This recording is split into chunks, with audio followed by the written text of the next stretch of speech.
నమస్కారం, మీకు స్వాగతం. ఈరోజు మనం మాట్లాడుకోబోయే విషయం ప్రపంచ చరిత్రలో తొలి మహిళా డాక్టర్ల గురించి. అప్పుడు మహిళలు చదవడం కూడా కష్టమైన కాలంలో డాక్టర్ అవడమంటే ఎంత పెద్ద విషయం అనుకుంటున్నారా?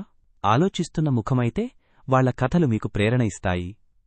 భారతదేశానికి చెందిన డాక్టర్ ఆనందీబాయి జోషి మొదటి భారతీయ మహిళా డాక్టర్గా చరిత్రలో నిలిచిపోయారు.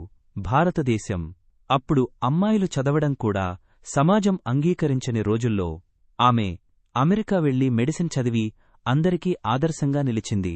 కుడిచూపుడు వేలు చిన్న వయసులోనే ఎన్నో కష్టాలు ఎదుర్కొన్నా తన లక్ష్యాన్ని వదలలేదు. ఇది నిజమైన ధైర్యం. జపాన్కు చెందిన డాక్టర్ కె ఓకామి జపాన్.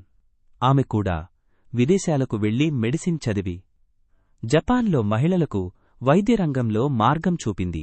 కుడిచూపుడు వేలు ఆమె కథ మనకు చెబుతుంది. అవకాశాలు లేవంటే మనమే సృష్టించుకోవాలి. సిరియాకు చెందిన డాక్టర్ టాబట్ ఎం. ఇస్లాంబూలీ సిరియా. ఆమె కూడా మహిళల కోసం ఒక కొత్త దారి చూపించింది. అప్పటి కఠిన పరిస్థితుల్లో కూడా వైద్య విద్యను పూర్తిచేసి చరిత్రలో నిలిచింది.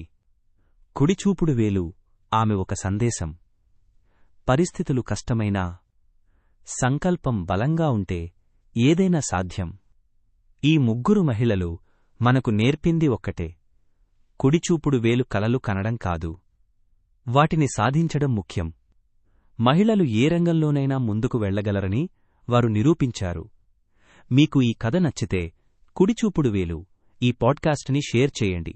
కుడిచూపుడు వేలు ఇంకా ఇలాంటి ప్రేరణాత్మక కథల కోసం ఫాలో అవ్వండి. మరిన్ని ఆసక్తికరమైన విషయాలతో మళ్లీ కలుద్దాం. అంతవరకు జాగ్రత్తగా ఉండండి, ఆరోగ్యంగా ఉండండి. చేతులు ముడుచుకున్న వ్యక్తి